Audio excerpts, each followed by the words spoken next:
E eu quero convidar agora nosso próximo convidado, vocês já entenderam, né, do que ele vai falar.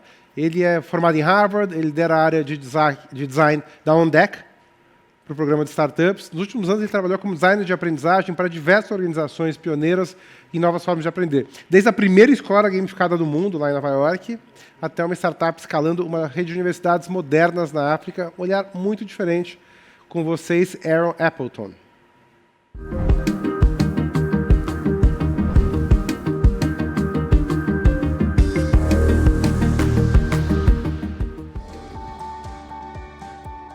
Hi, Aaron.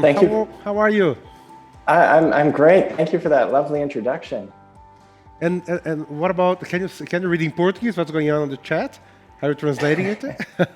I know some Spanish, so there's a few words here and there that I'm picking. Very good. So thank you a lot. I think it's great you're here because when you're talking about learning culture, sometimes people say, so we stopped doing learning initiatives, and you don't. The thing that you do with a different approach. And that's what we're aiming to learn from your perspective, your view on this topic. So again, thank you a lot, and the stage is yours. Fabulous. Hello, everyone. I'm thrilled that you're joining my session today. Over these next 25 minutes, we're going to start by talking about a big problem over the past 100 years that learning design has faced. In particular, that it's been dominated by this ineffective approach to learning called transmissionism. However, there's positive change that's happening. And in the second half of this session, we'll begin to explore some innovative pioneers from around the world that are crafting compelling forms of learning called Constructionist Communities, which are helping us finally break free from this grip of transmissionism. By way of introduction, my name is Aaron Appleton. I'm living in London in the UK, and I lead design of learning experiences for a company called OnDeck. At OnDeck, my main focus is helping startup founders learn how to build and grow their companies, particularly through our $100 million startup accelerator called ODX, and our even earlier stage startup incubator called ODF. Prior to this, I spent the past decade working as a learning designer for several education companies, ranging from Quest to Learn, which is the world's first game-based learning school, located in New York City. Here, I was the head of the science department and worked as an educational game designer. I designed a mixture of both tabletop and digital games, kind of like the embodied learning system that's shown in the video there. I've also worked as the lead learning designer at a startup called ALU, which is scaling a network of modern universities across Africa. I was brought on as employee number 2 to help build our School of Wildlife Conservation. And in 2019, we were awarded as one of the top 50 most innovative companies in the world by Fast Company. Lastly, I've had a go at being a startup founder. While I was a student in a master's degree program at Harvard, I was accepted as a founder in Harvard's Innovation Lab, where I incubated a startup called Limehouse. And I guess you could best describe Limehouse as the education metaverse, which is kind of like Roblox in VR, but for education. Now, we're going to start this topic of learning design futures by diving into a problem that learning design has faced over these past 100 years. This can be summed up by a single word: transmissionism. And transmissionism comes from the learning sciences. It's this theory of learning that says knowledge can simply be transmitted from an expert and then passively absorbed by a learner. One way I like to think about this is kind of like that scene in the first Matrix where Neo is sitting in the chair and he automatically has Kung Fu uploaded into his brain while doing nothing more than laying there in a zombified state. However, transmissionism lacks this robust cognitive model at its foundation. Rather, it's implicitly built on a faulty idea about how people learn, and it's been thoroughly discredited in the learning sciences. And yet, this transmissionist approach to learning is so pervasive that it's dominated the past 100 years. I pessimistically refer to this period as the rectangle revolution. because the learning is mostly occurring within the confines of a rectangular box. Now, throughout this timeline of the past 100 years of learning design, I've highlighted some key inflection points where emerging technologies and rapid user adoption of those technologies converge and serve as a platform for both the design and consumption of learning experiences.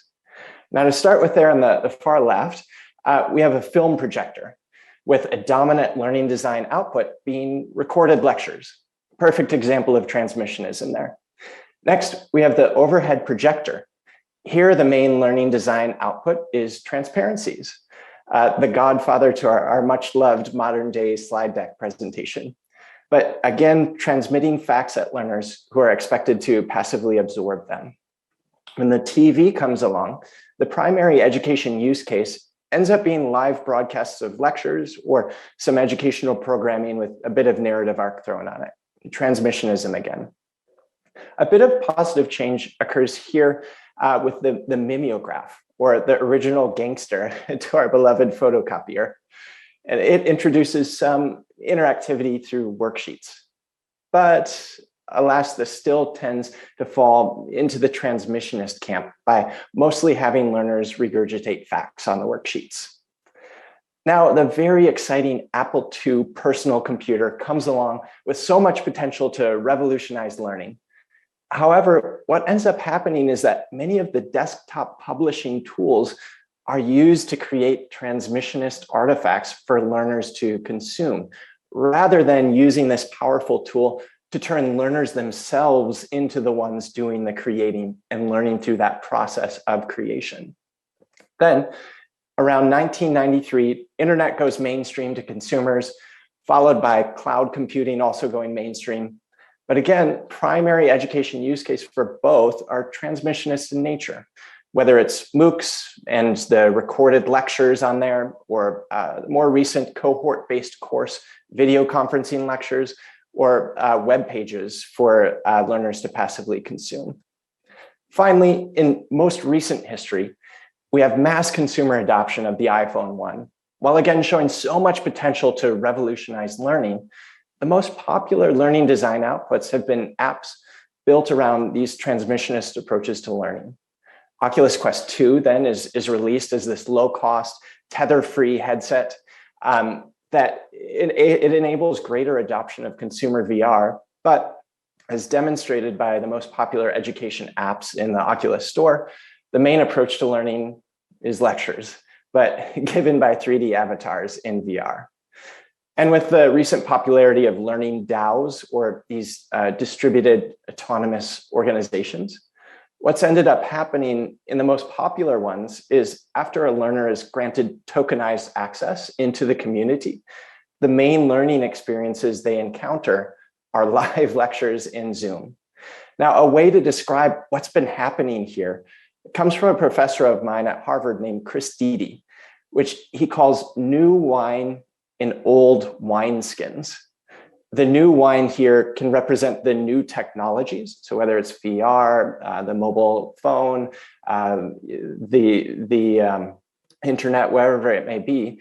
And the old wineskins represents that same old ineffective approach to learning, or that transmissionism that keeps being perpetuated over and over again in the new tech. But a very positive shift is beginning to happen. The dominant learning models that learning experiences are built around are starting to shift from this faulty paradigm for learning, or transmissionism, to one that is inspired by emerging evidence from the interdisciplinary field of the learning sciences, focusing on findings from cognitive science, educational psychology, anthropology, and applied linguistics of how people learn best. This in turn is affecting the learning designer's role.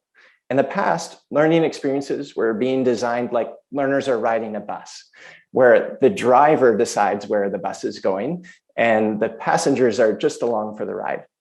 But the learning designer's role is changing in a positive direction. They're starting to create experiences more like learners are riding a bicycle, where the rider is empowered to choose the destination, the speed, and the route. And as learning design shifts away from transmissionism, the new movement that is emerging can be described as constructionist communities. Now, constructionism is all about the first part of that word, constructing. It's a theory of learning that comes from the compounding research of top minds in the space. And they are pointing towards this finding that people learn best through the process of creating something. Now, in scientific terms, this construction is providing a link between sensory and abstract knowledge, and it generates this understanding and interpretation through representation.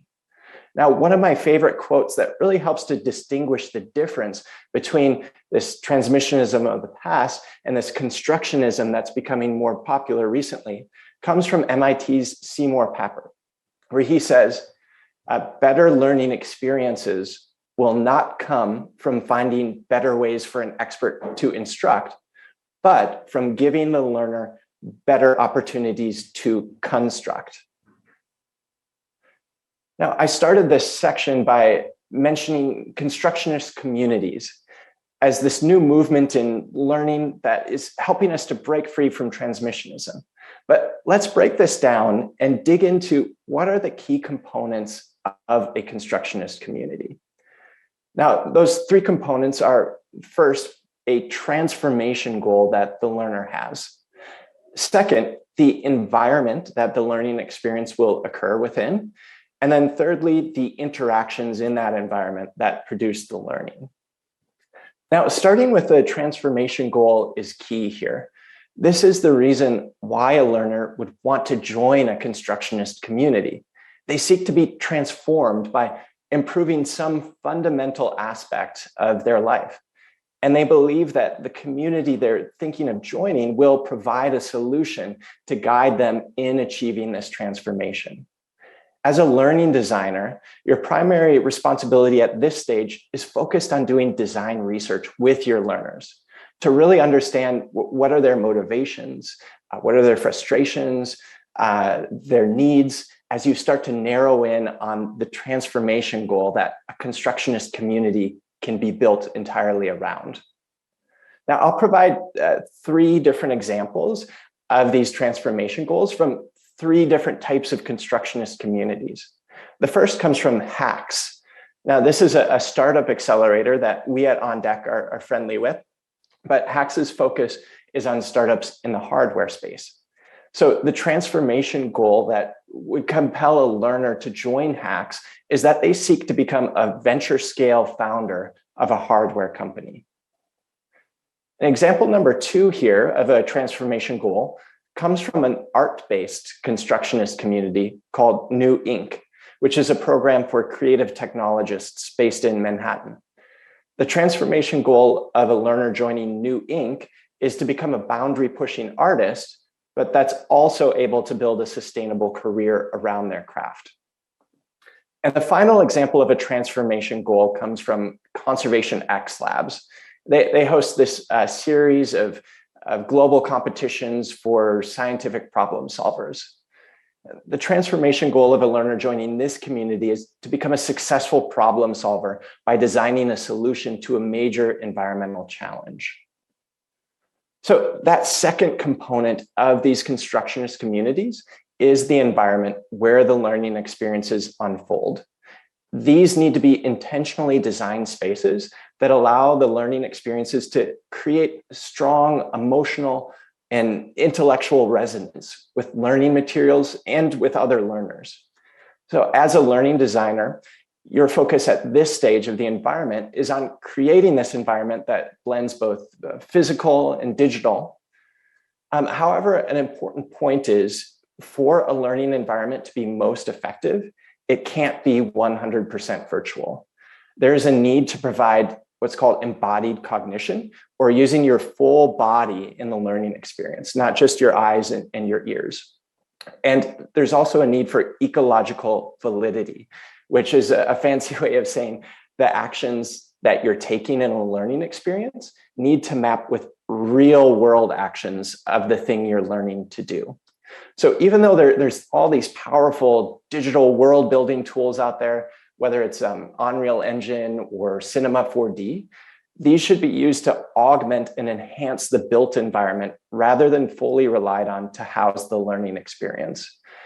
No matter how high the perceptual fidelity or of these fully virtual environments, so much of the richness of tactility, of multi-sensory experience, of immersion, of social cues, and interactions are lost. Now, one example of a very well-designed learning environment for a constructionist community comes from Disney. They've created what they've termed a studio lab, or a space that combines the best of design studios together with the best of science labs. Now, notice how this creative environment is filled with tools to think with, rather than tools that do the thinking for you. It enables people in the space to use these tools to create, to collaborate, and to share. The final component of a constructionist community is the interactions that occur in the environment, which allows those learners to progress towards their goals.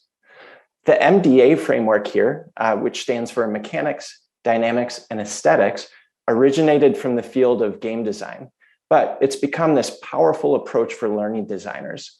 It helps us to understand each of the three layers of abstraction and interactions in a learning experience, and then how they are linked with one another. From the designer's perspective, the mechanics give rise to dynamic system behavior, which in turn leads to these specific aesthetic experiences. But from the learner's perspective, it's the opposite. The aesthetics set the tone, which comes from observing the dynamics and eventually actually doing the mechanics or the actions themselves. So let's break down this framework for designing these constructionist or constructing focused interactions one at a time, starting with mechanics. Mechanics can be described as the primary actions your individual learners are performing through the learning experience. Some examples of these learning actions or mechanics can be coding on a computer, painting, sanding, nailing. These particular examples come from Nuvu, which is an innovative school based in Massachusetts. As a learning designer, providing the right balance between structure for your learners and then agency for them to pursue what they want is key to having successful mechanics. The second part of this framework is dynamics. Now, dynamics are the pattern of behaviors that emerge as a result of repeated actions or repeated mechanics. A great example of these dynamics comes from the improv comedy group Upright Citizens Brigade and their training that they provide. In this instance, mechanics would be individuals speaking in stream of consciousness. Dynamics come into play once what individuals are speaking starts to build off of one another, forming a base reality of the scene, which then eventually evolves into a full co-created story with a narrative arc to it. As a learning designer, it's important to learn your mechanics in a way that they build off one another and create motivating dynamics that also can provide real-time feedback to your learners. Lastly, aesthetics is the emotional response that is evoked in the learner as a result of the mechanics and dynamics. Now, a great example of powerful emotional response comes from the pioneers of immersive theater, Punch Drunk, who've expanded into designing immersive learning experiences through their Punch Drunk enrichment program. Notice the sense of awe and excitement in these young learners as they explore this environment. As a learning designer, it's important to focus on what type of emotional response the combination of your environment, mechanics, and dynamics will generate in your learners. Now, through these examples of constructionist communities, it's exciting to see how learning experiences are being designed in a way that blends digital and physical environments and are centered around key principles of how people learn, kind of like these cards here shown above. And this is helping us to break the grip of transmissionism. Now, constructionist communities are continuing to grow at a rapid rate, And I see a very exciting future for the role of learning designers in bringing transformational learning experiences with these communities to life. Thank you for spending this time with me. I would love to connect with you. Please feel free to add me on LinkedIn. Just type in aaronappleton.com. It'll take you right to my LinkedIn page. And I'd like to now turn things back over to Conrado for a time of Q&A in the few minutes remaining. Aaron, thank you a lot. It's mind-blowing. It's a completely different view from what we used to see here in Brazil. I would say in different parts of the world. What I would like to ask you is, what's the L&D roles to make sure that you have space as learning designer to implement what we just said? Absolutely, yeah, that's a great question. So in many of the L&D divisions that I'm familiar with, I do see these roles of instructional designer or learning designer emerging and becoming more common. So how I view their role through this particular framework is to bring best practices from design, whether that's interaction design, service design, product design even, use some of those frameworks to really get down to the core of like, what are your users or your learners' needs, motivations, frustrations, begin to design around that, then bring in some of these key principles from the learning sciences to serve as a filter to pick your top ideas. Like, does it enable feedback amongst your learners? Is it promoting higher order thinking skills, especially through the process of creation? Very good, Aaron. I thank you a lot for your participation. Hopefully this won't be the first time you'll be talking and connecting with ourselves and our audience. So again, thank you a lot for your time and for interesting thoughts here. See you. Thank you. Bye-bye. Bye.